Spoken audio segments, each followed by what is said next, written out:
السلام علیکم ورحمۃ اللہ وبرکاتہ نحمده ونصلي على رسوله الكريم اما بعد فاعوذ باللہ من الشیطان الرجیم بسم اللہ الرحمن الرحیم رب اشرح لي صدری ويسر لي امری واحلل عقدۃ من لسانی یفقهوا قولی۔ کل کیا پڑھا تھا؟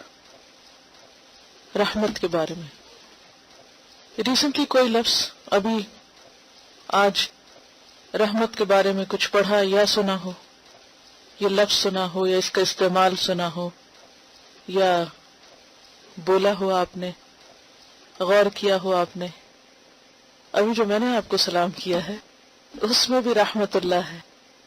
یعنی بعض اوقات ہم کچھ الفاظ بولتے ہیں مگر غور نہیں کرتے ان پر کہ واقعی ہم ان کو استعمال کر رہے ہیں، پھر وہ ہمارے احساسات میں نہیں آتے، پھر وہ کیفیت ہمارے اندر نہیں پیدا ہوتی، محسوس نہیں کرتے ہم اس کو۔ تو شعوری زندگی گزارنا بہت ضروری ہے، اور اس کے لیے اپنے ہی بولے ہوئے کو، اپنے ہی سنے ہوئے کو رک کے سوچنا ضروری ہوتا ہے۔ لیکن ہماری زندگی اتنی تیز رفتار ہو گئی ہے کہ ہمارے پاس رکنے کا اور سوچنے کا وقت کم رہ جاتا ہے۔ تو جو کچھ آپ نے کل پڑھا اس کے حوالے سے کچھ شیئر کیا کسی سے، یا کوئی بات مزید آپ کے ذہن میں آئی، کس طرح اس کو آپ اپنے عمل میں لا سکتے ہیں یا اپنی زندگی کو رحمت کے اس کانسیپٹ سے بہتر بنا سکتے ہیں۔ جب کوئی سنیز کرتا ہے تو اس وقت بھی آپ یرحمک اللہ کہتے ہیں، تو اس کو ایک طرح سے دعا دے رہے ہیں کہ اللہ کی رحمت ہو تم پر۔ تو یہ بھی آپس میں جو تعلقات ہیں انسانوں کے درمیان، ان میں جو رحمت کا کانسیپٹ ہے اس میں انہیں اضافہ کرتا ہی۔ رحم کر نہیں سکتے جب تک کہ درگزر نہ ہو۔ آپ نے غور کیا ہوگا یہ جو بات ہو رہی تھی نا کہ جب تک معاف کرنے کا اور درگزر کرنے کا وصف یا صفت انسان کے اندر نہ ہو تو رحم کی صفت نہیں آ سکتی۔ اور اس کی دلیل قرآن پاک میں اور دوسرے پارے میں بہت زیادہ موجود ہے۔ کھول لیجئے سپارہ۔ میں آپ سے جو کہتی ہوں نا کہ اس کو خاموشی سے پڑھا کیجئے، اس کی زیارت کیا کیجئے، اس کو مختلف اینگل سے دیکھا کیجئے، تو اس کا مقصد یہی ہوتا ہے کہ ایک بگر پکچر آپ کے سامنے آئے۔ آیت نمبر 157، یہاں بھی آپ دیکھیے کہ مغفرت اور رحمت ساتھ ساتھ ہیں۔ 143 کو دیکھیے، کیا ہے 143 کے اینڈ میں؟ لرؤوف الرحیم۔ 160 تواب الرحیم۔ 163 رحمان الرحیم۔ 173 غفور الرحیم۔ اور غفور الرحیم کتنی بار آتا ہے قرآن مجید میں؟ بے شمار دفعہ۔ 178 میں بھی ہے ذالک تخفیف من ربکم ورحمہ، اور اس میں بھی آپ دیکھیے کہ قتل کے بعد، قصاص کا حکم دینے کے بعد کیا کہا گیا؟ فمن عفی لہ من اخیہ شیء فاتباع بالمعروف واداء الیہ باحسان ذالک تخفیف من ربکم ورحمہ۔ یہ رحمت کب ہو سکتی ہے؟ جب انسان معاف کرنے والا ہو۔ 182 میں کیا ہے؟ غفور الرحیم۔ 192 میں کیا ہے؟ 199 میں 218 غفور الرحیم۔ 225 غفور حلیم۔ 226 غفور الرحیم۔ 235۔ تو جو کچھ آپ روز پڑھتے ہیں نا، جو کچھ روز ہم کلاس میں پڑھتے ہیں، جو کچھ ہم ڈسکس کرتے ہیں، گھر جا کر کیا کیا کیجئے؟ اس سپارے کو اس نظر سے دوبارہ ایک نظر دیکھا کیجئے، اور اس میں سے چیزیں نکالیں خود، تاکہ آپ کے اپنے اندر ایک صلاحیت پیدا ہو اخذ کرنے کی، چیزوں کو ڈھونڈنے کی، ریسرچ کرنے کی، نکالنے کی۔ تب آپ علم سے صحیح طور پر استفادہ کر سکیں گے۔ اطیعوا اللہ و اطیعوا الرسول لعلکم ترحمون۔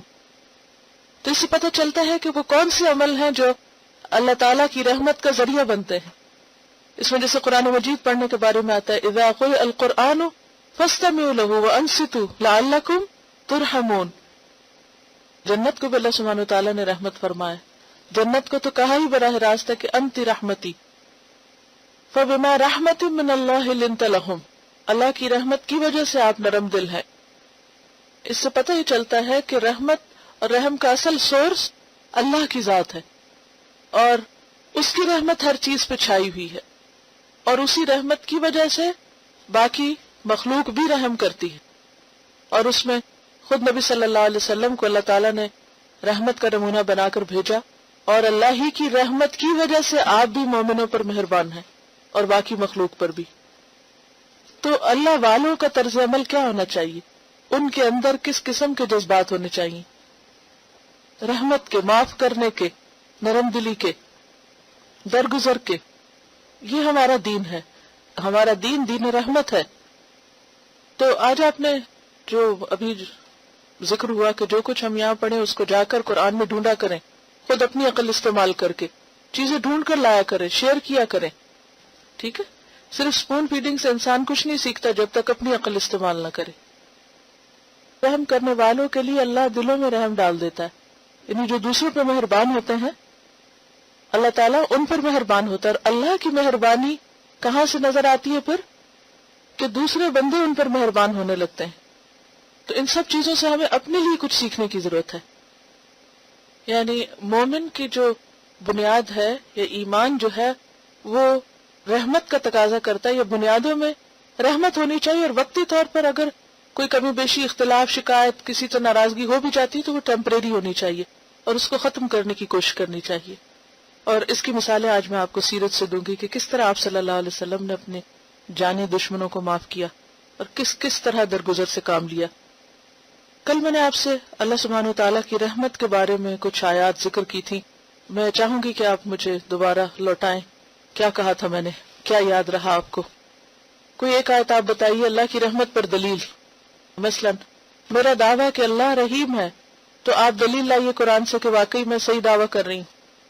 هو الرحمن الرحیم۔ اب یہ دیکھیں کہ جب آپ دلیل لائیں تو دلیل ایکوریٹ ہونی چاہیے، ٹو دا پوائنٹ ہونی چاہیے، irrelevant نہیں ہونی چاہیے۔ کل جب میں آپ کو اللہ سبحانہ تعالیٰ کی رحمت پہ بات کری تھی، میں نے کئی ایک آیات کوٹ کی تھی، تو آپ اپنے نوٹس کھول سکتے ہیں، آئی ڈونٹ مائنڈ، کھولیے اس کو، لیکن سوال کے مطابق جواب لائیے۔ کیونکہ اگر مثلا کوئی آپ سے پوچھتا ہے کہ آپ کا خدا تو بہت مارنے والا ہے اور بس جہنم سے ہی ڈراتا ہے اور اس نے جہنم بنائی ہے، یعنی اسلام میں جو کانسیپٹ ہے اللہ سبحانہ وتعالیٰ کا، تو عام طور پر مسلمان بھی کیا سمجھتے ہیں، اور اس کے مقابلے میں مثلا کرسچینٹی میں جو گاڈ کا تصور ہے، یا جو ایک پریولنٹ ایک فیلنگ ہے یا ایک احساس ہے لوگوں کے اندر، وہ ڈفرینٹ ہے۔ تو آپ کی ٹپس میں ہونی چاہیے کہ کون سی وہ آیات ہیں، کیا ہے وہ تصور کے جو ہمیں دیا گیا ہے اللہ سبحانہ وتعالیٰ کے بارے میں۔ رؤوف بالعباد بھی آتا ہے، وَرَبُّكَ الْغَفُورُ ذُو الرَّحْمَةِ، ڈائریکٹ آیت ہے، وَرَبُّكَ الْغَفُورُ ذُو الرَّحْمَةِ، یہ تعریف ہے اللہ کی کہ اللہ رحمت والا ہے۔ وَإِنَّ اللَّهَ بِكُمْ لَرَؤُوفٌ الرَّحِيمٌ، یہ بھی اللہ سبحانہ وتعالیٰ کی رحمت کے اوپر دلیل ہے، لیکن پھر بھی ڈائریکٹ دلیل لائیے۔ آپ لوگ انڈائریکٹ دلیلیں لا رہے ہیں، سیدھا بتائے کہ اللہ رحمان اور رحیم ہے۔ جیسے میں نے ایک دلیل دی، هو الرحمن الرحیم، كتب على نفسه الرحمہ، یہ ہے ڈائریکٹ دلیل۔ رحمتی وسعت کل شیء، یہ ہے ڈائریکٹ دلیل، میری رحمت ہر چیز پر چھائی ہوئی ہے۔ اگر آپ صرف الرحمن کہیں تو یہ تو ہو سکتی ہے، اور یہ بھی اللہ کی رحمت کی دلیل ہے، یہ بھی درست ہے، هو اللہ الذی لا الہ الا هو هو الرحمن الرحیم۔ ایک اور جگہ پر آتا ہے وَأَنْتَ خَيْرُ الرَّاحِمِينَ، سب رحم کرنے والوں میں سب سے بڑھ کے رحم کرنے والا ہے۔ تو ڈائریکٹ دلائل کیا ہیں؟ هو الرحمن الرحیم، یہ سے سورۃ الحشر، اور انہوں نے سورۃ البقرہ کی آیت کوٹ کی۔ اسی طرح كتب ربكم على نفسه الرحمہ فقل ربكم ذو رحمۃ واسعہ رحمتی وسعت كل شيء وَرَبُّكَ الْغَفُورُ ذُو الرَّحْمَةِ، اور وَأَنْتَ خَيْرُ الرَّاحِمِينَ۔ فرشتے کیا کہتے ہیں اللہ سبحانہ وتعالیٰ کے بارے میں؟ ربنا وسعت، تو واسع ہے، کل شیء رحمہ۔ اب آ جائیے نبی صلی اللہ علیہ وسلم مہربان ہیں، رحیم ہیں، اس کے دلائل کیا ہیں؟ پہلا سوال کیا تھا؟ اللہ مہربان ہے، اس کے دلائل کیا ہیں؟ دوسرا ہے نبی صلی اللہ علیہ وسلم مہربان ہیں، اس کے دلائل کیا ہیں؟ وَمَا أَرْسَلْنَاكَ إِلَّا رَحْمَةً لِّلْعَالَمِينَ۔ سورۃ توبہ میں کیا ہے؟ بالمؤمنین رؤوف الرحیم، یہی سورۃ توبہ کی آیت ہے۔ انما بعثت رحمتاً، حدیث سے بھی آپ دلیل لے سکتے ہیں، انی لم ابعث لعانا وانما بعثت رحمتا، اور ان اللہ بعثنی رحمتا مہداتا فبما رحمت من اللہ لنت لہم۔ رحمت کی صفت اللہ سبحانہ وتعالی ہی کی طرف سے ملتی ہے، کیونکہ اللہ ہی کی رحمت ہر چیز پہ چھائی ہوئی ہے۔ قرآن مجید کے بارے میں کہ یہ اللہ کی رحمت کا نشان ہے یا اللہ کی رحمت کا ایک اظہار ہے، اب اس پر دلیل لائیے۔ الرحمن علم القرآن، اور بسم اللہ الرحمن الرحیم، یعنی بسم اللہ الرحمن الرحیم سے قرآن کا آغاز ہوتا ہے، اور 114 مرتبہ یہ آیت قرآن میں دہرائی گئی ہے، تو اس سے پتہ چلتا ہے کہ قرآن بھی رحمت کا پیغام ہے، یعنی open the book and you find mercy of اللہ سبحانہ وتعالی۔ وَنُنَزِّلُ مِنَ الْقُرْآنِ مَا هُوَ شِفَاءٌ وَرَحْمَةٌ قُلْ بِفَضْلِ اللَّهِ وَبِرَحْمَتِهِ، یہاں رحمت سے مراد کیا چیز ہے؟ قرآن۔ فَبِذَلِكَ فَلْيَفْرَحُوا هُوَ خَيْرٌ مِّمَّا يَجْمَعُونَ۔ صحابہ کرام کی صفت کیا بتائی گئی قرآن میں؟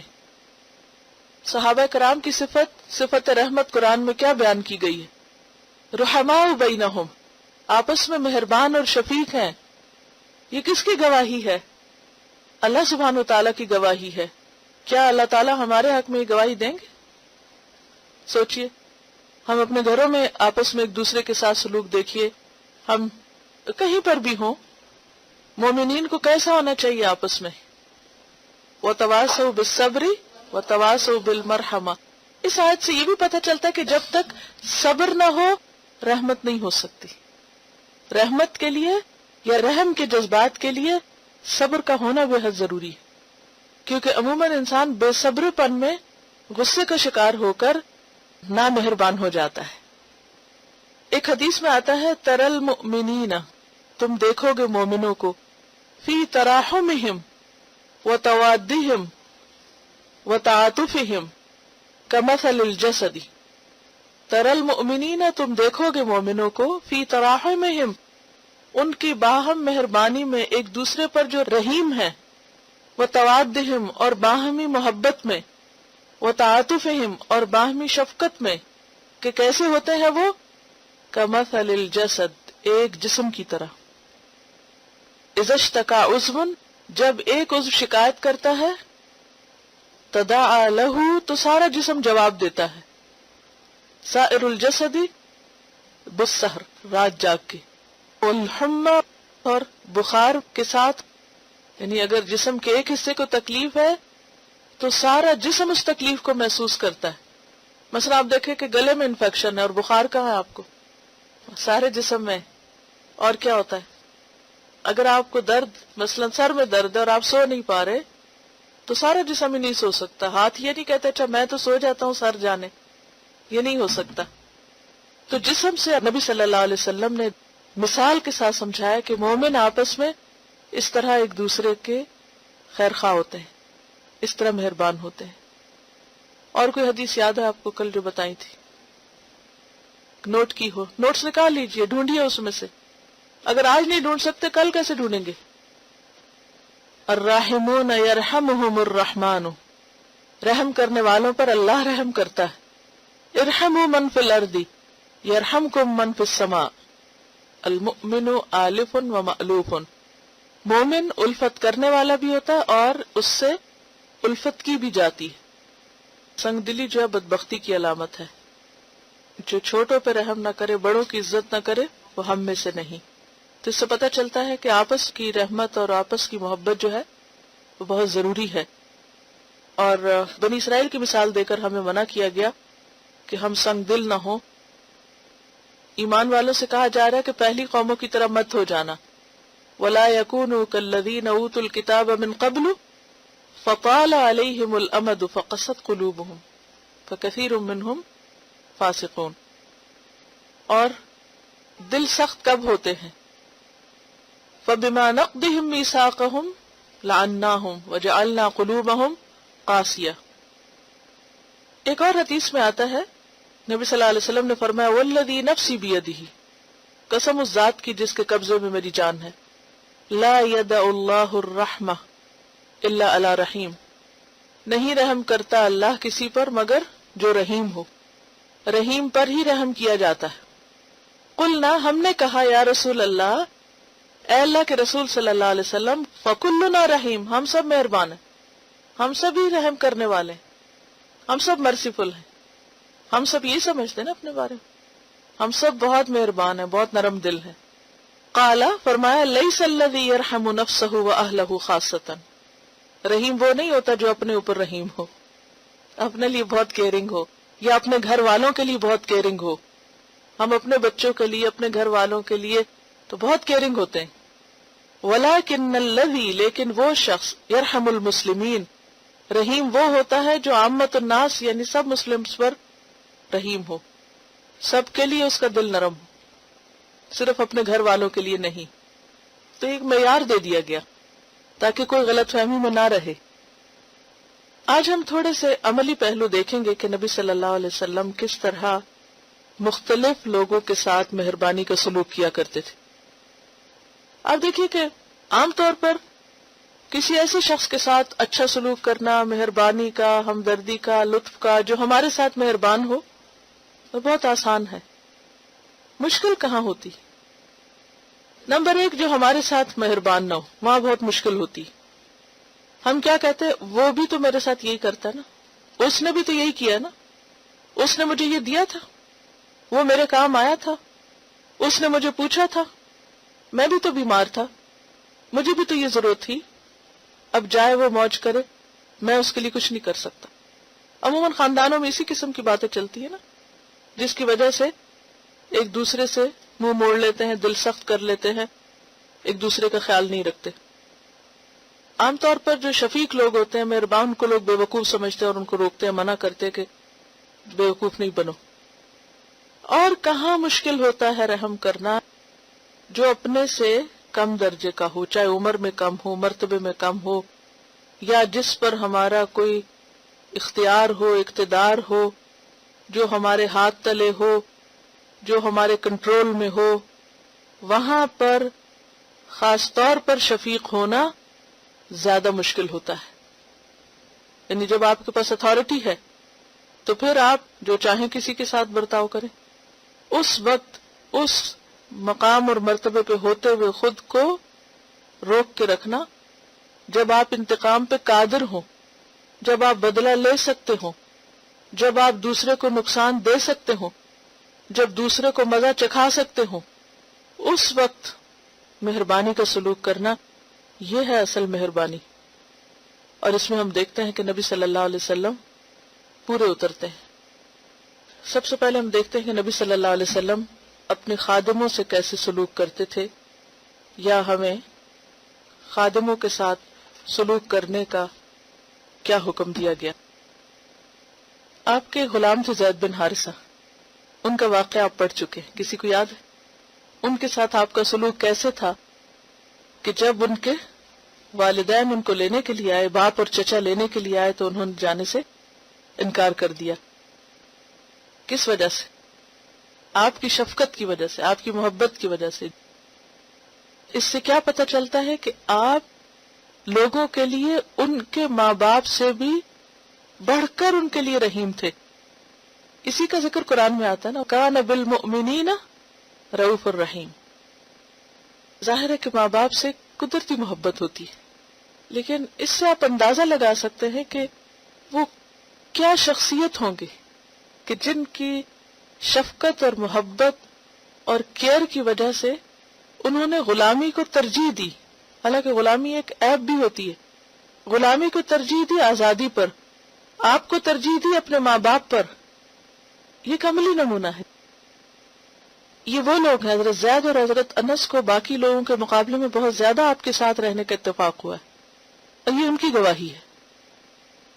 ابو مسعود انصاری ایک دفعہ اپنے غلام کو مار رہے تھے تو انہیں اپنے پیچھے سے آواز سنائی دی، ابو مسعود جان لو، اللہ کو تم پر اس سے زیادہ اختیار ہے جتنا تمہیں اس غلام پر۔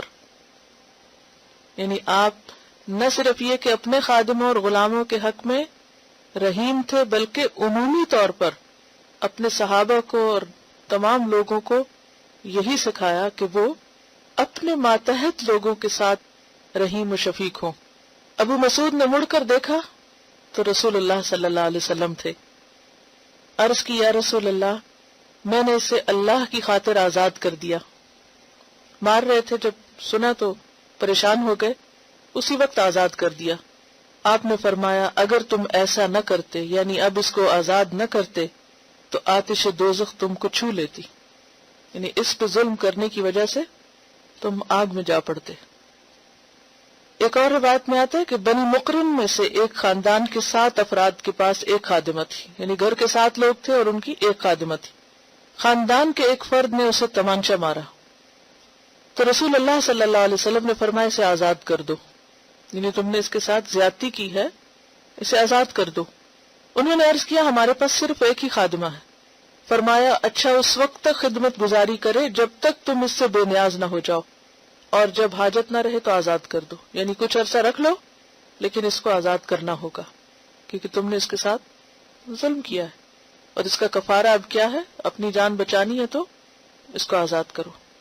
اس سے آپ اندازہ لگا سکتے ہیں کہ مظلوم لوگوں اور محکوم لوگوں کے حق میں آپ کتنے سینسیٹیو تھے، کتنے شفیق تھے اور کتنے کیئرنگ تھے.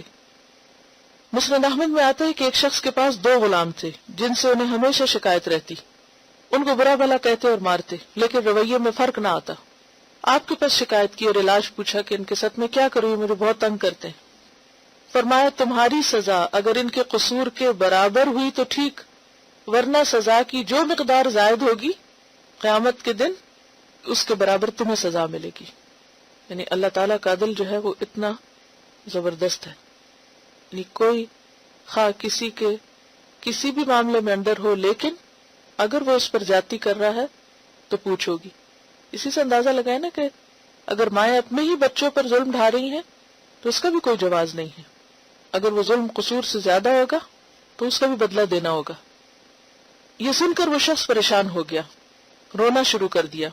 آپ نے فرمایا یہ شخص قرآن نہیں پڑھتا جس میں آیا ہے وَنَضَعُ الْمَوَازِينَ الْقِسْطَ لِيَوْمِ الْقِيَامَةِ. کیا معنی اس آیت کا؟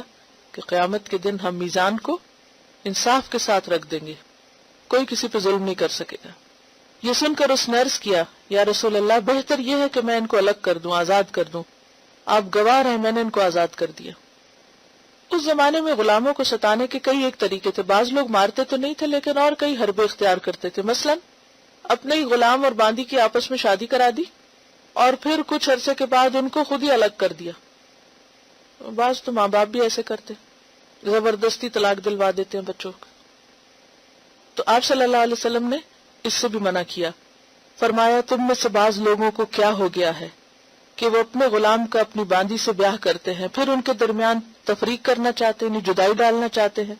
طلاق کا حق صرف شوہر کو ہے، یعنی جب تک وہ غلام شوہر اپنی بیوی کو طلاق نہ دے مالک دونوں کو الگ نہیں کر سکتا. تو یہ بھی ایک ستانے کا طریقہ تھا. ایک شخص آپ کی خدمت میں حاضر ہوا اور کہنے لگا کہ میں اپنے غلام کا قصور دن میں کتنی بار معاف کروں، یہ بہت تنگ کرتے ہیں مجھے، کتنی دفعہ معافی دوں ان کو. آپ خاموش رہے. اس نے پھر یہ سوال دہرایا. آپ پھر خاموش رہے. اس نے تیسری بار سوال دہرایا. فرمایا ہر روز 70 بار. 70 بار. دیکھیے کہ یہ وہ جگہ ہے کہ جہاں لوگوں کے پاس اختیار ہے اور وہ جو چاہیں کر سکتے ہیں، لیکن اختیار کے باوجود ان کو بے اختیار کر دیا کہ معاف کرنا ہوگا، وہ بھی انسان ہے، زیادتی نہیں کر سکتے. تو ایسے تمام لوگ جو کسی بھی اپنے ماتحت کے ساتھ صرف اس لیے ظلم کر لیتے ہیں کہ وہ آگے سے کچھ کہہ نہیں سکتے، کچھ بول نہیں سکتے، کوئی بدلہ نہیں لے سکتے، وہ سوچ رکھے کہ وہ اللہ کو کیا جواب دیں گے. بعض علاقوں میں جیسے بچوں کو مار مار کے پڑھایا جاتا ہے. اب استاد کیا سمجھتے ہیں کہ ہم استاد ہیں، ہم جو چاہیں کریں. نہیں، کوئی حق نہیں ہے. ماں باپ ہونا یا استاد ہونا یا مالک ہونا آپ کو یہ حق نہیں دیتا کہ آپ کسی پر بھی ظلم اور زیادتی کریں. تو اصل مہربان وہ نہیں ہے جو اپنے اوپر اور اپنے گھر والوں پہ مہربان ہے. اصل مہربان وہ ہے جو سب پر مہربان ہے، اور خاص طور پر ان پر جو مظلوم ہے، جو محکوم ہے. نہ ٹھیک کھانے کو دیں گے، نہ پہننے کو ٹھیک دیں گے، نہ ہی حق پورا دیں گے. ابو ذر الغفاری سب کو معلوم ہے، مشہور صحابی ہیں. انہوں نے ایک آزاد غلام کو اس کی اجمی ماں کا تانا دیا تو فلاں کے بیٹے. عربوں کے ہاں عجم ہونا ایک عیب کی بات تھی، یعنی کسی اجمی کا بیٹا ہونا، یا ان سے شادی وغیرہ بھی عام طور پہ نہیں کرتے تھے. آپ صلی اللہ علیہ وسلم نے سن لیا کیونکہ اس شخص نے شکایت کی. فرمایا اے ابو ذر، تم میں اب تک جاہلیت باقی ہے، تم میں اب تک جاہلیت باقی ہے. یہ غلام تمہارے بھائی ہیں، خدا نے تم کو ان پہ فضیلت دی ہے، اگر وہ تمہارے مزاج کے مطابق نہ ہو تو ان کو بیچ ڈالو، اللہ کی مخلوق کو ستایا نہ کرو. اب یہ کیا ستانا تھا؟ یعنی کہ اجمی ماں کا تانا دینے، تمہاری ماں اجمی، کو بہت بڑی بات ہے بظاہر دیکھا جائے تو.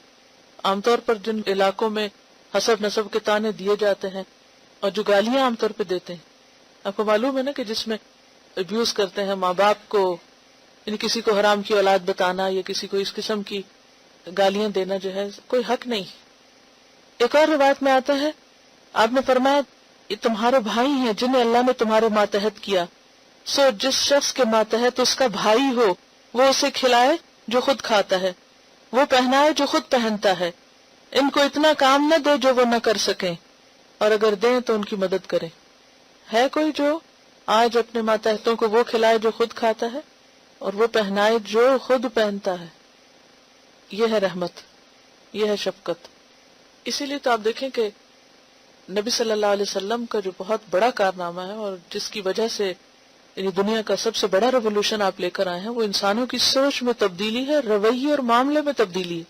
یعنی آپ نے اس دین کی یہ شکل اور دین کا اس شکل میں نفاذ کیا کہ جس میں واقعی انسانوں کو ان کے حقوق ملیں. اس درجے کی مساوات اور اس درجے کی رحمت کہ جو خود کھاتے وہ کھلاؤ، جو پہنتے وہ پہناؤ.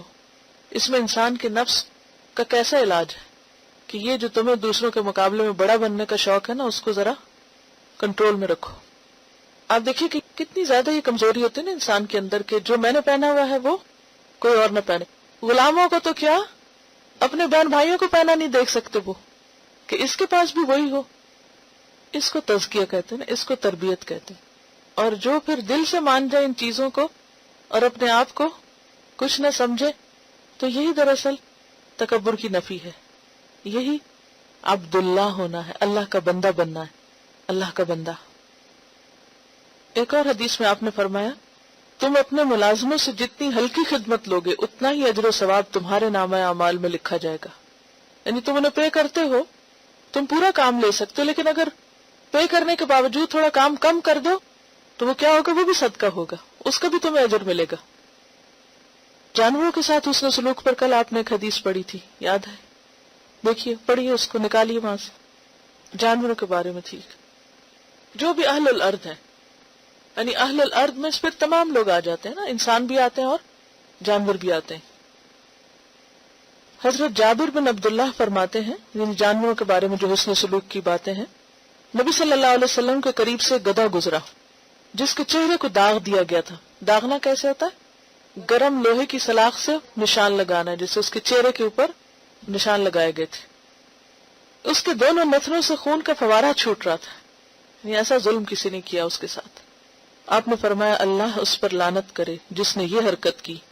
پھر آپ نے ممانعت فرمائی کہ نہ تو چہرے کو داغا جائے نہ چہرے پہ مارا جائے، یعنی نہ کسی انسان اور نہ کسی جانور کے چہرے کے اوپر داغ لگایا جائے اور نہ ہی مارا جائے. جانور کو بھی مارنا تو پیٹھ پہ مارے ضرورت کے تحت، چہرے پر نہیں. ہم میں سے ہر ایک اپنے اپنے دائرے میں سوچ سکتا نا کہ کون اس کے زیر اختیار ہے، کون محتاج ہے اس کا، نا کون اس کا ضرورت مند ہے. پھر اسی طرح عربوں کا ایک رواج یہ تھا کہ جانور کو باندھ کے اس کے اوپر نشانہ بازی کرتے تھے. حضرت عبداللہ بن عمر کے متعلق بیان کیا گیا کہ قریش کے کچھ لڑکوں پر ان کا گزر ہوا جو کسی چڑیا یا مرغی کو باندھ پہ اس پر نشانے کی مشق کر رہے تھے، اور چڑیا کے مالک سے انہوں نے یہ طے کر لیا تھا کہ جو تیر خطا کر جائے گا وہ اس کا ہوگا. جب ان لڑکوں نے عبداللہ بن عمر کو دیکھا تو سب ادھر ادھر بھاگ گئے. انہوں نے فرمایا کس نے یہ حرکت کی؟ اللہ اس پر لعنت کرے جس نے یہ کیا. رسول اللہ صلی اللہ علیہ وسلم نے اس شخص پہ لعنت فرمائی ہے جو کسی جاندار کو نشانہ بنائے، یعنی نشانہ بازی سیکھنے کے لیے اس کو باندھ کے پھر اس کے اوپر تیر چلائے. اس سے کیوں منع کیا گیا؟ کیونکہ جانوروں کے اندر اتنی سینس ہوتی ہے کہ وہ اپنی طرف آتی ہوئی ایسی چیز کو فیل کر سکتے ہیں. اور پھر یہ ہے کہ وہ تو بندھا ہوا، ایک مارا اس کو لگا، وہ تڑپ رہا ہے، ایک اور مارا ہے، ایک اور مار رہا ہے، تو یہ بہت ظلم و زیادتی کی بات ہے. کیا آپ کے ذہن میں ایک سوال نہیں آیا کہ ان دونوں احادیث میں، جن کا بھی میں نے گدھے والی کا اور اس مرغی والی کا ذکر کیا، چڑیا کا، کہ ان میں آپ صلی اللہ علیہ وسلم نے لعنت کی دعا کی، کیا یہ رحمت کے خلاف نہیں؟ اصل میں ہمارا دین دین عدل ہے. لعنت کا مطلب ہوتا ہے اللہ کی رحمت سے دور ہو. تو چونکہ خود اللہ سبحانہ وتعالیٰ کا حکم کیا ہے کہ اللہ کی رحمت اس پر ہوگی جو آگے مخلوق پر رحم کرے گا، اور اگر کوئی مخلوق پہ ظلم کر رہا ہے تو وہ خود بخود اللہ کی رحمت سے دور ہو جائے گا. تو یہ ایک وہ چیز ہے جس کا وہ پہلے سے ہی مستحق ہے. تو یہ ایک انداز ہے کہنے کا، ٹھیک ہے، کیونکہ آپ بد دعا نہیں دے رہے، وہ تو خود ہی مستحق ہو گیا ہے اور آپ اس کو خبردار کر رہے ہیں. ڈسپلن سکھانا اور ڈسپلن میں رکھنا اپنی جگہ ہے، لیکن پھر وہی بات ہے کہ حد سے زیادہ نہیں کر سکتے، یعنی ظلم اور زیادتی نہیں کر سکتے. کسی کی مجبوری سے ناجائز فائدہ اٹھاتے ہوئے اس کے ساتھ ایسا رویہ نہیں کر سکتے کہ جو عدل اور احسان کے خلاف ہو. یعنی پسندیدہ تو احسان، اگر وہ نہیں کر سکتے تو عدل کرنا ہے. عدل سے اوپر گئے تو کیا ہوگا؟ ظلم ہو جائے گا، زیادتی ہو جائے گی، اس کی اجازت نہیں. مجھے پچھلے دنوں کسی نے ایک ویڈیو کلپ بھیجا میل پر، اور اس میں اسی طرح ایک کنٹری کے اندر جانوروں کو اتنی اونچی سے رسیوں میں باندھ کے پھینکا گیا کہ وہ اس پھینکنے سے مرے، اور اس کے بعد ایسی سی مشینوں اور ان چیزوں سے گزارا گیا کہ ان کی اسی طرح کھالیں لینے کے لیے اور کھینچنے کے لیے مختلف حربے اختیار کیے گئے. اس کو کہتے ہیں بطر. قرآن میں آتا ہے بطرت معیشتہا. کتنی قومیں ایسی گزری ہیں جن کی معیشت بہت پھلی پھولی اور اس پر وہ بہت ناز تھا ان کو، اور اس پہ وہ بہت پھولتے تھے. تو بطرت معیشت کا مطلب ہوتا ہے کہ انسان کے پاس اتنا کچھ آ جائے دنیاوی مال و متاع میں سے کہ وہ اپنی حقیر اور ذلیل خواہشات پوری کرنے کے لیے لوگوں پر انتہائی ظلم و ستم کرے. جیسے انہوں نے بتایا کہ زندہ کتے کے گلے میں وائر ڈال کے جیتے جی اس کی کھال کھینچی جا رہی ہے تاکہ وہ مختلف کوٹوں وغیرہ پر فر لگائی جا سکے، کالرز پر. تو اس سے آپ اندازہ لگائیں کہ یعنی کہ اس کے بغیر بھی ہم سردی سے اپنے آپ کو بچا سکتے ہیں. ایسے فر والے کوٹ نہ بھی پہنے تو کام چل سکتا ہے، لیکن یہ فر کس لیے لگائی جاتی؟ بطر کی وجہ سے، یعنی اترانا جس کو کہتے ہیں. بعض اوقات انسانوں کے ساتھ بھی ایسا سلوک ہوتا ہے. ایک اور واقعہ نبی صلی اللہ علیہ وسلم کے زمانے میں جو پیش آیا، یحییٰ ابن مرہ فرماتے ہیں کہ ایک دن حضور صلی اللہ علیہ وسلم کی خدمت میں بیٹھا ہوا تھا کہ ایک اونٹ تیزی سے دوڑتا ہوا آیا اور گھٹنے ٹیک کر آپ کے سامنے بیٹھ گیا. اس کی دونوں آنکھوں سے آنسو بہنے لگے، اونٹ کی آنکھوں سے. حضور نے فرمایا جاؤ دیکھو یہ کس کا اونٹ ہے، کیا اس کے ساتھ کوئی واقعہ پیش آیا ہے؟ میں اس اونٹ کے مالک کی تلاش میں نکلا، معلوم ہوا کہ یہ فلاں انصاری کا اونٹ ہے. اس کو بلا کر حضور کے پاس لے گیا. آپ نے اس سے پوچھا یہ تمہارے اونٹ کا کیا حال ہے، یہ کیوں رو رہا ہے؟ اس نے جواب دیا مجھے تو نہیں معلوم وہ کیوں رو رہا ہے، ہم نے اس سے کام لیا ہے، کھجوروں اور باغوں میں اس پر مشک لاد کر پانی دیے، یعنی کھجور کے درختوں کو، باغوں کو ہم نے پانی دیا، اس کے اوپر پانی لاد لاد کے، یہاں تک کہ وہ آپاشی کے لائق نہیں رہا. تو گزشتہ رات ہم نے باہم مشورہ کیا کہ اس کو ذبح کر کے اس کا گوشت تقسیم کر لیں. آپ نے فرمایا تم لوگ اس کو ذبح نہ کرو، مجھے بلا قیمت دے دو یا پھر میرے ہاتھ بیچ دو. انصاری نے کہا اللہ کے رسول صلی اللہ علیہ وسلم آپ اسے بلا قیمت لے لیں. راوی کہتے ہیں کہ آپ نے اس اونٹ پر بیت المال کے جانوروں کا نشان لگایا اور اسے سرکاری جانوروں میں شامل کر دیا.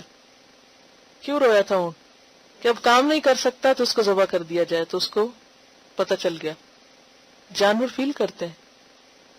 ہم عام طور پر یہ سوچتے ہیں نا کہ جانوروں کے اندر تو عقل نہیں ہے تو اس لیے ان کے ساتھ کچھ بھی کر لو. حالانکہ آپ صلی اللہ علیہ وسلم نے کیا فرمایا کہ جب انہیں ذبح کرنے لگو تو کیا کرو؟ چھری تیز کر لو. آپ ایک آدمی کے پاس سے گزرے جو بکری کو گرا کر اس کے چہرے پہ اپنا پاؤں رکھا ہوا تھا اور چھری تیز کر رہا تھا. بکری اس کا عمل دیکھ رہی تھی. نبی صلی اللہ علیہ وسلم نے فرمایا کیا یہ بکری ذبح کرنے سے پہلے نہ مر جائے گی؟ کیا تم اس کو دوہری موت دینا چاہتے ہو؟ ایک اور جگہ پر آتا ہے کہ آپ نے فرمایا تم اس کو بار بار موت دینا چاہتے ہو، اس کو لٹانے سے پہلے چھری کیوں نہیں تیز کی، اس کے سامنے کیوں کر رہے ہو؟ اور اسی طرح ایک جانور کے سامنے دوسرے جانور کو ذبح کرنے سے منع کیا. بعض اوقات عید پر بہت سے جانور ذبح کرنے تھے تو بعض اوقات لوگ اکٹھے کر لیتے ہیں اور پھر ایک کے بعد ایک ذبح کرتے جاتے. اس سے بھی منع کیا گیا ہے کیونکہ وہ ایک دوسرے کو دیکھ رہا ہے ذبح ہوتے. وہ بول نہیں سکتے لیکن محسوس تو کرتے ہیں. اور آپ نے یہ بھی فرمایا کہ جب تم میں سے کوئی جانور ذبح کرے تو جلدی سے اس کا کام تمام کر دے، یعنی دیر تک لٹا کر آہستہ آہستہ چھری پھیر کر اور پھر بہت دیر تک اس کو تکلیف نہ دے، فوراً کام ختم کرے۔ ایک اور طریقہ عربوں میں یہ تھا کہ وہ زندہ جانور کا حصہ کو کاٹ لیتے تھے اور اس کو برا نہیں مانتے تھے، بعض اوقات مسئلہ کرتے تھے۔ مسئلہ کا مطلب کہ کان کاٹ لینا، ناک کاٹ لینا، تھن کاٹ لینا۔ تو آپ صلی اللہ علیہ وسلم نے فرمایا جس نے کسی جاندار کا مسئلہ کیا اور بغیر توبہ کے مر گیا تو قیامت کے دن اللہ اس کا مسئلہ کرے گا۔ اصل میں اسلام میں تو جو حکم ہے وہ یہ ہے کہ ہر ذی روح کے ساتھ احسان کیا جائے، ہر ذی روح کے ساتھ احسان۔ ایک اور طریقہ عربوں میں یہ تھا کہ وہ گھوڑوں کی دم کاٹ دیتے تھے، یا جو ان کی جو اوپر کی عیال ہوتی ہے اس کو کاٹ دیتے تھے۔ عیال کا معنی سمجھتے نا، جو گردن کے اوپر کے بال ہیں۔ آپ نے فرمایا گھوڑوں کی پیشانیاں، عیال اور دمیں نہ کاٹو، اس سے بھی منع کیا گیا۔ کیوں؟ حسن بھی ختم ہو جاتا، اور آپ دیکھیے کہ جانور اپنے اوپر سے مکھیاں وغیرہ اڑاتے ہیں، اور بھی یعنی اللہ نے ایک مقصد سے بنایا نا ان چیزوں کو۔ پھر اسی طرح غلط طریقے پر ان پہ سواری سے بھی منع کیا گیا ہے، جیسے کرسی کی طرح ان پہ بیٹھنا۔ کرسی کی طرح بیٹھنا کیسے؟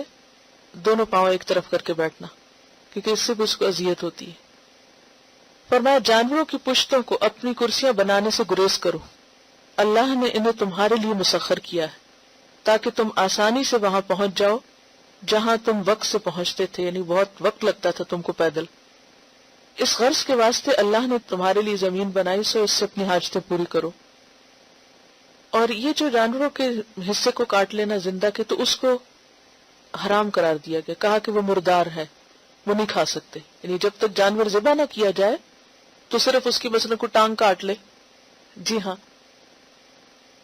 تو حدیث میں آتا ہے جو کچھ زندہ جانور سے کاٹا گیا وہ مردار ہے، یعنی اگر وہ کوئی کاٹ کے کھاتا ہے تو وہ مردار کھا رہا ہے۔ ایک اور روایت میں آتا ہے کہ نبی صلی اللہ علیہ وسلم کا گزر ایک شخص کے پاس سے جو اپنے بکری کو کان سے پکڑ کے کھینچ رہا تھا۔ آپ نے بھی کبھی دیکھا ہوگا ایسا منظر کہ جانور کو کھینچتے ہیں کیسے، کان پکڑ کے کھینچ، وہ آگے سے ریزسٹ کر رہے ہوتے ہیں، وہ ان کو یعنی برے طریقے سے۔ آپ نے فرمایا اس کا کان چھوڑ دو، گردن کی طرف سے پکڑو، یعنی مس ہینڈلنگ بھی منع ہے۔ ایک صحابی حضور کی خدمت میں حاضر ہوئے تو چادر کے نیچے پرندے کے بچے چھپائے ہوئے تھے۔ بعض لوگ پرندے پکڑ کے رکھتے ہیں۔ جب آپ نے پوچھا تو انہوں نے بتایا کہ جھاڑی سے آواز آ رہی تھی، یعنی میں گزر رہا تھا تو مجھے آواز آ رہی تھی اور میں نے دیکھ کر بچوں کو نکال لیا، اور بچوں کی ماں میرے سر پہ منڈلانے لگی تو ان چادر کے نیچے کر لیا۔ تو آپ نے فرمایا جاؤ جہاں سے لی وہی رکھ کے آؤ۔ اور یہ بات بھی ہمارے یہاں کتنی عام ہے نا کہ بچے چڑھ جاتے ہیں درختوں پہ یا ایسی جگہ پر اور جا کے وہاں سے بچے نکال کے لیتے، اور وہ چڑیا یا جو کوا وغیرہ وہ پیچھے پیچھے پھرتے ہیں، لیکن اس کو ایک فن بنا لیا جاتا ہے، انجوائے کر رہے تھے، ہنس رہے ہیں، کھیل رہے ہیں سب۔ یہ بھی ظلم کی ایک قسم ہے۔ اس کے برعکس جو اچھا سلوک کرے اس کے لیے جنت کی بشارت بھی ہے۔ وہ ایک شخص کے بارے میں آتا ہے نا، ایک عورت کے بارے میں آتا ہے کہ جو اچھے کردار کی نہیں تھی، لیکن ایک مرتبہ کسی راستے سے گزر رہی تھی اور وہاں پر ایک کنواں تھا اور کنویں کے باہر کوئی انتظام نہیں تھا پانی نکالنے کا۔ وہ اندر اتری اور پانی پیا، اور جب باہر نکلی تو دیکھا کہ ایک کتا پیاسا ہے۔ دوبارہ کنویں میں اتری اور اپنے موزے میں پانی بھر کے واپس لائی اور اس کو پلایا۔ تو اس کے اس عمل سے خوش ہو کر اللہ نے اس کے گناہوں کو معاف کر دیا۔ یعنی رحم کرنا دوسروں پر، حتیٰ کہ جانور پر اور کسی پیاسے جانور پر، اللہ کی رحمت لانے کا ذریعہ بنتا ہے، اور بندوں کو جنت جو ہے وہ اللہ کی رحمت سے ہی ملے گی۔ نیلز نکلوا دیتے ہیں بعض اوقات، فطرت کے خلاف ہے نا، زیادتی ہے، زیادتی ہے۔ دیکھیے کہ ہم اپنے آپ کو دیکھیں، اگر ہمارے کسی سسٹم کو بغیر کسی وجہ کے یعنی ختم کر دیا جائے تو زندگی گزارنا کتنا مشکل ہو جاتا ہے۔ اب بلی کو اگر پالنے کے لیے اس کے نیلز نکلوا دیے جائیں تو خود سوچیں، نیل اگر ہمارا تھوڑا سا بھی آگے پیچھے ہو تو کتنی سینسیٹیو جگہ ہے، کتنا ظلم ہے یہ بھی۔ اور بلی کو خاص طور پر تکلیف دینے میں وہ اس عورت کا واقعہ آتا نا کہ جس نے بلی کو باندھ کے مار دیا تھا۔ جب وہ مر گئی تو آپ نے کہا کہ وہ عورت جہنم میں جائے گی، کیونکہ اس نے بلی کو قید کر رکھا تھا، نہ اسے کھانے کو دیا اور نہ ہی اسے کھلا چھوڑا کہ وہ اپنا کھانا خود تلاش کر لے۔ اور بچوں کے ساتھ خاص طور پر آپ کا سلوک بہت اچھا تھا۔ کوئی واقعہ یاد ہو چڑیا والا؟ اور جب نماز پڑھتے تھے تو بچے آپ کے اوپر آ جاتے اور آپ اپنے سجدے کو طویل کر دیتے تھے. اور کل ہم نے جو حدیث پڑھی تھی کہ اگر کسی عورت کا بچہ رو پڑتا تو آپ اپنی نماز مختصر کر دیتے تھے. جب آپ کی خدمت میں کوئی نیا پھل آتا تو سب سے پہلے بچوں کو دیتے تھے. بچے کھیل رہے ہوتے تھے، راستے میں آپ کو مل جاتا تو آپ ان کو خود سلام کرتے تھے. چھوٹے ہوتے وہ ان کو خود سلام کرتے تھے اور ان سے پیار بھری باتیں کرتے، یعنی اگنور نہیں کرتے تھے. حضور کی مہر نبوت جو تھی وہ آپ کی پشت پر تھی. بعض دفعہ بچوں سے کھیلنے لگتے، یعنی پیچھے سے بچوں کے ماں باپ ان کو روکتے تو آپ فرماتے نہیں ان کو کھیلنے دو. ایسا ہوتا نا جیسے مثلا آپ نے مہندی لگائی ہوئی ہے، کوئی نشان ہے یا کوئی انگوٹھی پہنی ہوئی ہے، کچھ تل بھی ہوتا ہے تو بچے اس کو وہ دیکھتے رہتے ہیں. بچوں کے لیے بعض چیزیں نئی ہوتی ہیں اور ان کے ہر چیز ہی کھیل ہوتی ہے. بچوں کے لیے ہر چیز کو کھیل کا ذریعہ بنا لیتے ہیں. مشہور صحابی جابر بن سمرہ اپنے بچپن کا واقعہ بیان کرتے ہیں کہ میں نے حضور صلی اللہ علیہ وسلم کے پیچھے نماز پڑھی. جب آپ نماز سے فارغ ہو کر اپنے گھر کی طرف روانہ ہوئے تو میں بھی ساتھ ہو لیا. ادھر سے چند بچے آ رہے تھے. حضور نے سب کو پیار کیا، مجھے بھی پیار کیا. تو انہیں یہ بات نہیں بھولتی تھی کہ آپ نے مجھے پیار کیا تھا. اور وہ جو حضرت انس کے چھوٹے بھائی کا واقعہ ہے نا، عمیر جن کا نام تھا، اور انہوں نے نغیر پال رکھا تھا، اور جب وہ فوت ہو گیا تو آپ نے اس کی تعزیت کی کہ یا ابا عمیر ما فعل النغیر، ابو عمیر نغیر نے تمہارے ساتھ کیا کیا، یعنی تمہیں چھوڑ کے چلا گیا. ایک اور واقعہ آتا ہے کہ ایک دن خالد بن سعید اپنی بیٹی ام خالد کے ہمراہ حضور کی خدمت میں حاضر ہوئے. ام خالد کے بدن پر سرخ رنگ کا کرتا تھا، بچی کے جسم پر. آپ نے ان سے مخاطب ہو کے مسکراتے ہوئے کہا سنا سنا. ام خالد ہجرت حبشہ کے زمانے میں پیدا ہوئی تھی اور حبشی زبان میں سنا کے معنی خوشنما، خوبصورت، بیوٹیفل. تو انہی کے اس زبان کے لفظ کو جہاں وہ پیدا ہوئی تھی اس کو استعمال کر کے ان کا جی خوش کر دیا. انہی کا واقعہ ہے کہ ایک دفعہ حضور صلی اللہ علیہ وسلم کو تحفے میں ایک پھولدار سیاہ چادر آئی، یعنی کسی نے بھیجی. حضور نے فرمایا یہ چادر کس کو دوں؟ لوگ چپ رہے. آپ نے فرمایا اچھا ام خالد کو بلاؤ. وہ آئیں تو آپ نے انہیں بہت محبت سے وہ چادر پہنائی اور 2 دفعہ فرمایا پہنو اور پرانی کرو. حضور چادر کے بوٹوں پہ ہاتھ رکھ کے ام خالد کو دکھاتے، یعنی پھولوں کو دکھاتے، اچھا یہ دیکھو پھول، یہ دیکھو پھول، اور وہ خوش ہوئی جاتی. ایک صحابی اپنے بچپن میں انصار کے باغوں میں چلے جاتے، کھجور کے پیڑوں پہ ڈھیلے مار کے کھجوریں گراتے. لوگوں نے پکڑ کے حضور کی خدمت میں لے گئے کہ شرارتی بچہ. آپ نے محبت سے بلا کر پاس بٹھایا، سر پہ ہاتھ پھیرا اور فرمایا کہ اس طرح کھجوریں نہ گرایا کرو، اس سے نقصان ہوتا ہے. آپ نے انہیں باہر بھیج دیا. تھوڑی دیر کے بعد پھر یہ شکایت آئی کہ بچہ باز نہیں آیا. پھر بلایا، آپ نے پھر بھی جھڑکا نہیں، محبت سے پوچھا تم ایسا کیوں کرتے ہو؟ کہا کھجوریں کھانے کے لیے. آپ نے فرمایا جو کھجوریں خود زمین پہ گر جاتی ہیں بس وہ کھا لیا کرو، ڈھیلے نہیں مارا کرو. اور ان کے سر پہ ہاتھ پھیرا، دعا دی، اور ان کے اوپر اس شفقت کا ایسا اثر ہوا کہ اس کے بعد انہوں نے کبھی بھی ایسا نہیں کیا. لیکن بعض علماء نے اس حدیث کو ضعیف کہا ہے. ہم روٹ کاز کو نہیں دیکھتے، کیا وجہ ہے، کیوں یہ کر رہا ہے بچہ ایسے. بعض اوقات ایسا ہوتا ہے نا، آپ بچے کو چیخ چلا کے منع کرتے نہیں کرو، یہ اس کو سمجھ نہیں آتی کیوں منع کر رہے ہیں، اس سے پوچھتے بھی نہیں. بعض اوقات بچے کچھ کھول رہے ہوتے ہیں، کچھ نکال رہے ہوتے ہیں، ہم صرف ڈانٹ ڈپٹ کے ان کو خاموش کرانا چاہتے ہیں. کیا چاہیے، کیوں ایسا کرنا ہے، حل بتا دو. یہ کہتے ہیں کہ انہوں نے ایک کوٹ پڑھی تھی کہ والدین بھی عجیب چیز ہوتے ہیں. جب بچے چھوٹے ہوتے ہیں ان کو بولنا اور چلنا سکھاتے ہیں، جب بڑے ہو جاتے ہیں تو کہتے ہیں چپ کرو اور بیٹھ جاؤ. ایک لڑائی میں کافروں کے کچھ بچے جھپٹ میں آ کے مارے گئے. جب آپ کو یہ بات پتہ چلی تو آپ کو بہت غم ہوا. ایک صحابی نے عرض کیا یا رسول اللہ صلی اللہ علیہ وسلم وہ تو مشرکین کے بچے تھے، کیا ہوا؟ آپ نے فرمایا مشرکوں کے بچے بھی تم سے اچھے ہیں.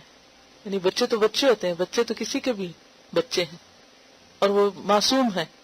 خبردار بچوں کو قتل مت کرنا. پھر فرمایا ہر بچہ اللہ کی فطرت پر پیدا ہوتا ہے. یہ تو بڑے ہو کر غلط کام کرتے ہیں لیکن بچے تو بچے ہیں. اور وہ جو ہم نے پڑھا تھا کہ اقرا بن حابس نے کہا تھا کہ میرے 10 بچے، میں نے کبھی کسی کو پیار نہیں کیا. تو آپ نے کیا فرمایا؟ اگر اللہ نے تمہارے دل سے شفقت چھین لی ہے تو میں کیا کر سکتا ہوں. حضرت اسامہ اور حضرت حسن حسین جو تھے یہ چھوٹے بچے تھے نا جب اسلام کے ابتدائی دور میں. تو حضور کو حضرت اسامہ سے اتنی محبت تھی کہ خود ان کا اپنے ہاتھ سے ناک صاف کر دیا کرتے تھے. ایک مرتبہ چوٹ لگ گئی ان کو تو جو خون تھا اس کو اپنے منہ سے صاف کیا اور بعض اوقات حضرت حسن اور اسامہ کو ایک ران پہ بٹھا لیتے، دوسرے کو دوسری ران پہ بٹھا لیتے، یعنی آمنے سامنے. تو حضرت حسن جو تھے وہ بہت خوبصورت تھے، حضور صلی اللہ علیہ وسلم سے ملتے جلتے تھے، اور حضرت اسامہ جو تھے وہ سیاہ تھے کیونکہ ان کی والدہ سیاہ تھی، لیکن دونوں سے برابر کی محبت کرتے اور ان کو اس طرح بہلایا کرتے تھے. اسامہ اگر بیٹی ہوتا تو ہم اس کو زیور پہناتے، اسامہ بیٹی ہوتا تو ہم اس کو اچھے کپڑے پہناتے. اور خاص طور پر آپ دیکھیں دور جاہلیت میں تو بیٹیوں کو زندہ دفن کر دیتے تھے. آپ کو یاد ہوگا کہ جب ایک شخص نے آ کر اپنی بیٹی کا واقعہ سنایا کہ کس طرح اس نے اس کو زندہ دفن کیا تو آپ روتے رہے اس کی بات سن کر. بعض ماؤں کو میں نے دیکھا ہے کہ بعض رشتہ دار جو ہوتے ہیں اگر بچوں میں سے ایک ذرا زیادہ خوش شکل ہے اور دوسرا کم ہے تو وہ بہت زیادہ کمپیریزن کرتے رہتے ہیں، اور ماں باپ کا بچوں میں کمپیریزن کرنا بچوں کے لیے سب سے زیادہ ڈیٹریمنٹل ہوتا ہے، سب سے زیادہ نقصان دیتا ہے، کیونکہ بچے کانفیڈنس لوز کر جاتے ہیں. بعض اوقات بچے کے منہ سے کوئی غلط بات نکلے تو ماں باپ ہنسنا شروع کر دیتے ہیں، مذاق اڑانا شروع کر دیتے ہیں، نام رکھ لیتے ہیں. خاندان والے بھی کرتے ہیں، باہر کے لوگ بھی کرتے ہیں، لیکن یہ ہے کہ باہر والے تو جو کرتے ہیں وہ تو سب کے ساتھ ہی کرتے ہیں، لیکن خود کرنا زیادہ نقصان دیتا ہے. اور پھر آپ صلی اللہ علیہ وسلم نے بچیوں کی تربیت کے بارے میں جو خوشخبریاں سنائی ہیں کہ ان کو اچھی تربیت دی، اچھی طرح ان کی اٹھان کی تو اس کے لیے جنت ہے.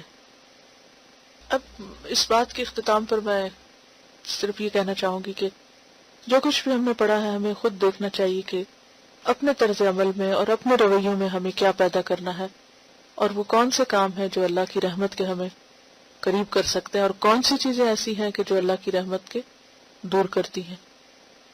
جو جتنا کسی کے قریب ہو، جتنا جس سے جس کا معاملہ ہو، اتنا ہی اس کے ساتھ رحیم اور شفیق ہونے کی ضرورت ہے. چھوٹے چھوٹے ایک دوسرے کے ساتھ رحمت کرنے کے یا کائنڈ ایکٹس جو ہیں، یا ایک جیسچر آف کائنڈنس، چھوٹی چھوٹی چیزوں میں خود پانی پی رہے ہیں دوسرے کو پلا دیں، کسی کے لیے رستہ بنا دیں، کسی کو اپنی اذیت سے بچا لیں، یہ ساری چیزیں اس میں شامل ہوتی ہیں.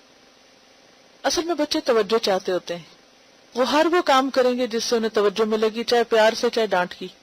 تو کچھ چیزوں کو اگنور کر دیں تو ٹھیک ہو جاتی ہیں. آپ نے دیکھا ہوگا بچوں کے اوپر فیز آتے ہیں، بچوں پہ فیز آتے ہیں، اور ایک آتا ہے ایک جاتا ہے. کچھ دن ایک کام کریں گے، کچھ دن اس کو چھوڑ دیں گے، بھول جائیں گے جیسے کبھی کیا، کوئی اور شروع کر دیں گے. تو پیار سے سمجھائیں تو اس کی وجہ پوچھیں، چند ایک دفعہ کہیں، لیکن اگر نہ مانے تو اگنور کر دیں. بہت کنفرنٹ کرنا جو ہے وہ بچوں کو دور کر دیتا ہے. ان کے لیے جگہ مخصوص کر دیں، کیونکہ وہ ان کے اندر ایک چیز ہے، انہوں نے کرنی ہے، کہیں تو کریں گے. اگر ان کو ان کی حدود بتا دی جائے تو پھر وہ جو ڈسپلن کا معاملہ وہ نہیں ہوگا. ایک چھوٹا سا واقعہ صلاح الدین ایوبی کا. صلاح الدین ایوبی کا نام تو سنا ہوگا نا. یہ واقعہ مولانا وحید الدین کی کتاب عظمت اسلام سے ہے، آپ خود بھی پڑھ سکتے ہیں آئندہ کبھی کوٹ کرنا پڑے تو. 2 اکتوبر 1187 مسلم تاریخ کا نہایت اہم دن ہے. یہی وہ دن ہے جب کہ صلیبی طاقتوں کے 88 سالہ 88 ایئرز کے قبضے کے بعد صلاح الدین ایوبی دوبارہ بیت المقدس میں داخل ہوئے. 1095 میں پوپ نے یورپی قوموں کو صلیبی جنگ پہ ابھارا تاکہ مسیح کی مقدس قبر کو مسلمانوں کے ہاتھوں سے واپس لیا جا سکے. اس کے جواب میں یورپ کے مسیحی حکمران جوش کے ساتھ اٹھے. مسیحیوں اور مسلمانوں کے درمیان ہولناک لڑائیاں ہوئیں، یہاں تک کہ مسیحیوں نے فلسطین کے بڑے حصے پہ قبضہ کر لیا. اس کے بعد فتح کے نشے میں انہوں نے تمام انسانی قدروں کو پامال کیا اور فلسطین سے مسلمانوں کو بزور نکالا اور انہیں ہلاک کرنا شروع کیا. اس ٹاپک پر بہت سی کتابیں مختلف زبانوں میں چھپ چکی ہیں. حال میں ریاض عربی ماہنامہ الفیصل میں اس بارے میں مفید معلوماتی مضمون شائع ہوا ہے. یہ مضمون فرانسیسی مستشرق آلان روکو کے فرانسیسی مقالہ کا ترجمہ یعنی فرینچ نے لکھا ہے، جو مصطفیٰ کمال الجابری نے کیا. صلاح الدین ایوبی 27 نومبر 1174 کو دمشق پہنچے یعنی 1174 میں، پھر وہ حلب گئے. جلد ہی اپنی خصوصیات کی بنا پر انہیں دمشق، حلب، قاہرہ کے حاکم کی حیثیت حاصل ہو گئی. انہوں نے دمشق کو اپنا دارالحکومت بنایا. خلیفہ بغداد نے ان کو مصر شام کا فرما روا یعنی حاکم تسلیم کر لیا. اپنی صفات کی بنا پر وہ عامت الناس کے محبوب بن گئے. ان کو سیف الاسلام کہا جانے لگا. صلاح الدین نے اس کے بعد اپنی فوج کو منظم کیا، صلیبیوں کے خلاف جہاد کا اعلان کیا جو فلسطین پہ قبضہ کیے ہوئے تھے. انہوں نے عہد کیا کہ وہ ارض مقدس سے صلیبیوں کو نکال کر رہیں گے. اعلیٰ ترین جنگی منصوبہ ثابت کرتا ہے کہ صلاح الدین جنگی امور میں عبقری مہارت رکھتے تھے، یعنی بہت زبردست تھے. انہوں نے نہایت ہوشیاری کے ساتھ صلیبی فوجوں کو پانی سے محروم کیا، حطین کے مقام پہ چاروں طرف سے ان کو گھیرا. مسلسل فتوحات حاصل کرتے ہوئے اکتوبر 1187 میں قلعہ القدس پر قبضہ کیا. صلیبیوں نے اپنے زمانے اقتدار میں فلسطین کے مسلمانوں پہ ہر طرح کے ظلم کیے تھے، مگر صلاح الدین نے فتح حاصل کرنے کے بعد ان کے خلاف کوئی بھی انتقامی کارروائی نہیں کی. ان کی تلوار صلیبی جارحیت کے خلاف میان سے نکلی تھی، جب وہ ختم ہوگی تو میان وہ واپس چلی گئی. فرانسیسی یعنی فرینچ اورینٹلسٹ نے لکھا ہے کہ صلاح الدین نے مسیحیوں کے ساتھ انتہائی شریفانہ معاملہ کیا. قدس میں داخل ہونے کے بعد انہوں نے حکم جاری کیا کہ اسپتالوں میں جو مسیحی زیر علاج ہیں ان کا علاج جاری رکھا جائے. تمام بڑے بڑے چرچ مسیحیوں کے قبضے میں بدستور باقی رہے. انہوں نے 1500 مسیحیوں کے اوپر سے جزیہ معاف کیا، کیونکہ انہوں نے کہا تھا کہ وہ مفلسی کی وجہ سے جزیہ نہیں دے سکتے. انہوں نے ایک بڑے صلیبی عہدیدار کو اجازت دی کہ وہ چرچ کے خزانے کو اپنے ساتھ جہاں چاہے لے جائے. صلیبی فوجی جو گرفتار ہو گئے تھے ان کی عورتیں صلاح الدین کے پاس آئیں. انہوں نے صلاح الدین کے پیروں پہ اپنا سر رکھ دیا، فوجی شوہروں کی رہائی کی درخواست کی. انہوں نے تمام فوجیوں کی رہائی کا حکم دے دیا. مضمون ان الفاظ پہ ختم ہوتا ہے. فرانسیسی مورخ لیبان یہ کہنے میں بالکل حق بجانب تھا کہ تاریخ نے اربوں سے زیادہ رحم دل فاتح نہیں دیکھا. جنگ کے بارے میں اسلام کا اصول یہی ہے، اسلام جارحیت کے خلاف یعنی کوئی ظلم کرے تو اس کے خلاف دفاع کی مکمل اجازت دیتا ہے، لیکن جب جارحیت کی تلوار ٹوٹ جائے تو اس کے بعد اہل اسلام اپنی تلوار بھی واپس لے جاتے ہیں. یعنی اس کے بعد جب وہ فاتح کی حیثیت میں کسی پر اقتدار پائیں تو پھر انتقام نہیں لیتے، پھر معاف کر دیتے. اور اس کی مثال خود نبی صلی اللہ علیہ وسلم کا فتح مکہ کے موقع پر اپنے دشمنوں کو معاف کرنا ہے. آپ کو معلوم ہے کہ فاتح کا جھنڈا جو تھا وہ حضرت سعد بن عبادہ کے پاس تھا، اور فاتح ہونے کی حیثیت سے اور قائد ہونے کی حیثیت سے ان کے منہ سے ایک ایسا جملہ نکل گیا کہ جو آپ کو پسند نہیں آیا، تو آپ نے فرمایا کہ جھنڈا ان سے واپس لے لیا جائے. اور اس کے بعد آپ کو معلوم ہے کہ کس طرح آپ نے ابو سفیان کے گھر کو امن کا گھر بنا دیا اور اکرمہ کو کس طرح معاف کیا. ابو جہل کا بیٹا تھا. اکرمہ کی بیوی جب اس کو واپس لے کر آئی معافی کی غرض سے، تو آپ صلی اللہ علیہ وسلم نے دیکھتے ہی اپنی چادر تک نہیں اوڑھی اور کھڑے ہو کر اس کا استقبال کیا.